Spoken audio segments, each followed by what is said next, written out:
Hallaien, ja. I dag, ja, dere ser jo selv hva som er tema i dag. Er ikke det vakkert? Temaet er jo da juletreet. Det bergenske juletreet i gamle dager. Tenk deg brannfaren. Det er levende lys vi snakker om.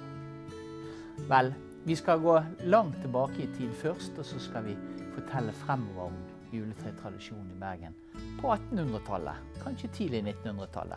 Tradisjonen med juletre startet i Vest-Tyskland og Sveits allerede tidlig på 1500-tallet. Trærne ble satt opp av håndverks- og kjøpmannslaug, enten utendørs eller i offentlige lokaler. Bruken av juletre spredte seg snart. Vi har opplysninger om at juletre var vanlig i private hjem i Strasbourg allerede så tidlig som 1605. Og da var det selvfølgelig et overklassefenomen. Men kommer vi da utover på 1700-tallet, så sprer jo juletreet seg. Og en av de tingene som er litt interessant, det er jo faktisk at det er Goethe som skriver om Werther, og så er med å spre juletreet ut i Europa. Og juletreet sprer seg ganske fort. På begynnelsen av 1800-tallet ser vi at juletreet begynte å komme til Norge også. Den første som vi vet satte opp et juletre i Norge, det var en tysk dame i Kristiania i 1722. Det er egentlig litt usikkert når juletreet kom til Bergen. Men Lorenz Dietrichson, forfatteren og kunsthistorikeren, som trådte sine barnesko i Bergen på 1840-tallet, forteller at juletreet var blitt en vanlig og innarbeidet tradisjon, i hvert fall i hans samfunnssjikt, i hans barndom. Og samme gjør jo bergenseren Edvard Hoff, militærmannen og forfatteren, som forteller at i 1850-årene så var juletreet kom på plass i hans område også, og det var jo i den militære overklassen.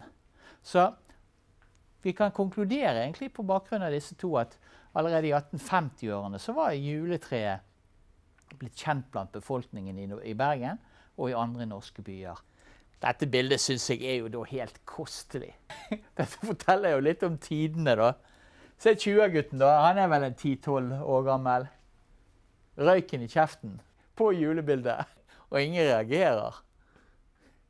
Ja, igjen så har vi jo da Markus, som kan jo brukes både til lyst og til glede. markusuib.no, reklame må vi ha med. Og her også er det jo masse fine bilder knyttet til juletre og juleselskaper i riktig gamle dager. I starten så var det et overklasse, eller i hvert fall et embetsmannsfenomen. Og vi vet at det var prestene og lærerne som var først ute med juletrærne. Etter hvert så fulgte jo andre samfunnsgrupper med, og i hvert fall ut i 1870-80-årene så er det utbredt i det bergenske borgerskapet. Men for menigmann, ja, da tenker jeg, sånn som jeg har forstått at helt vanlig blant menigmann er det egentlig først ut på 1900-tallet.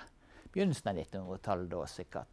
Det var først og fremst juletrefestene som på 1800-tallet var med å gjøre juletretradisjonen kjent. Det var vanlig at skoler og foreninger holdt sånne fester i Bergen. For eksempel Misjonsforeningene var ganske ivrige med dette. Men ellers så hører vi også at Håndverksforeningen og Totalavholdsforeningen holder juletrefester. Det samme gjorde menighetshusene i de ulike bergenske bydelene. Og det ble ganske hyppig reklamert for juletrene i dagspressen. Bergens Tidende reklamerer for eksempel i desember 1877 for et børneball med juletre i Håndverkerforeningens lokaler. Og inntektene fra ballet, det skulle selvfølgelig gå til trengende håndverkere. Og disse juletrefestene de kunne også være helt vanvittig store. Vi leser fra en annen annonse 19. desember 1890 at det reklameres for en juletrefest i Misjonsskolen. Og der var jo nesten 2000 barn som var knyttet til søndagsskole her.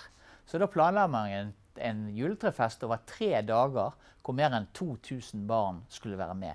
Altså Misjonshuset, det er det vi da kaller for Bethlehem. Og festen den skulle, jeg må få lov å lese sitat, festen skulle være en lys stund for alle disse unge sjæler som kanskje ikke alltid hjemme har det så lunt og lyst, og som deres foreldre gjerne ville gjøre det for dem, hvis de kunne. Ja, nok juletrefester. Må si noe om treet selvfølgelig. De aller første juletreene som ble satt opp, hadde nemlig spiselig dekor som pynt. Det var vanlig å henge nøtter på greinene, samt epler, rosiner, dadler, fiken og annen, ja, hva skal du si, eksotisk frukt. Trærne kunne også være dekorert med godteri, eller det vi kaller for snop på godt bergensk, og forskjellige kaker. Og disse, skal vi kalle det, godsakene ble jo vanligvis plassert i opphengte papirkorger. Og treet ble da høstet av ungene 13. dags jul, altså 6. januar. Edvard Hoff forteller at barndommens juletre pleide å være furu. Og grunnen til det var at det ikke var gran i Bergensområdet. Så jeg husker så måtte du helt opp til Voss for å finne gran. Interessant i seg selv. Han forteller jo videre da hvordan treet pyntet i sin fantastiske bok om oppveksten i 1850-årene. Pynten var for øvrig ganske enkel. Epler, når det skulle være riktig gildt, forgylte. Opphengte i små kulerte bånd, samt valnøtter, rosiner og mandler. Og det er jo litt morsomt. Spiselig julepynt ble også annonsert i avisene. I Bergens Tidende ble det for eksempel i desember 1873 annonsert for sukkertøyfigurer passende for juletreet. Onsdag 8. desember 1880 ble det dessuten annonsert kjeksfigurer til salgs. I gamle dager så var det ofte vanlig at juletreet ble oppstilt på et bord i hjørnet, og det er det vi ser her faktisk, av stuen. Men større tre ble også brukt. Og Edvard Hoff forteller fra rundt år 1850, forteller at juletregang og sanger var vanlig. Og at når man gikk rundt juletre, så var det tøysete sanger egentlig. Så han forteller at epler og pærer, som vi kjenner i vår barndom også, det ble brukt når man gikk rundt busken, rundt juletreet. Ja, Edvard Hoff forteller jo mer fra sin barndom. Han forteller om julelysene. Ja, for juletreet var jo selvfølgelig pyntet med lys. Juletrelysene var små, røde og blå. Riktige julelys på spissen av hver grein, sa han forteller. Opprinnelig hadde treet hjemmestøpte talglys.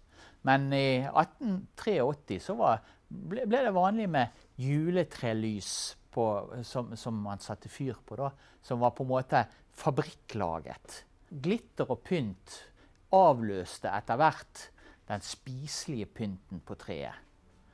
Og det ble da selvfølgelig girlandere og julekuler og flagg som kom. Og også blomsterdekorasjoner var vanlig på trærne.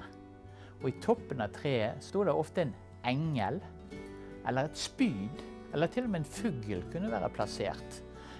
Stjernen er også nevnt så tidlig, men blir mer og mer vanlig og på en måte den som avløser de andre tradisjonene utover på 1900-tallet.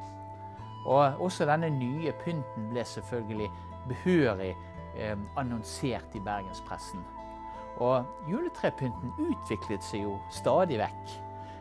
Johannes Andersens papirhandel annonserte for eksempel i Bergen Aftenblad i desember 1908 for en hel juleutstilling med juletrepynt i nytt og elegant utvalg.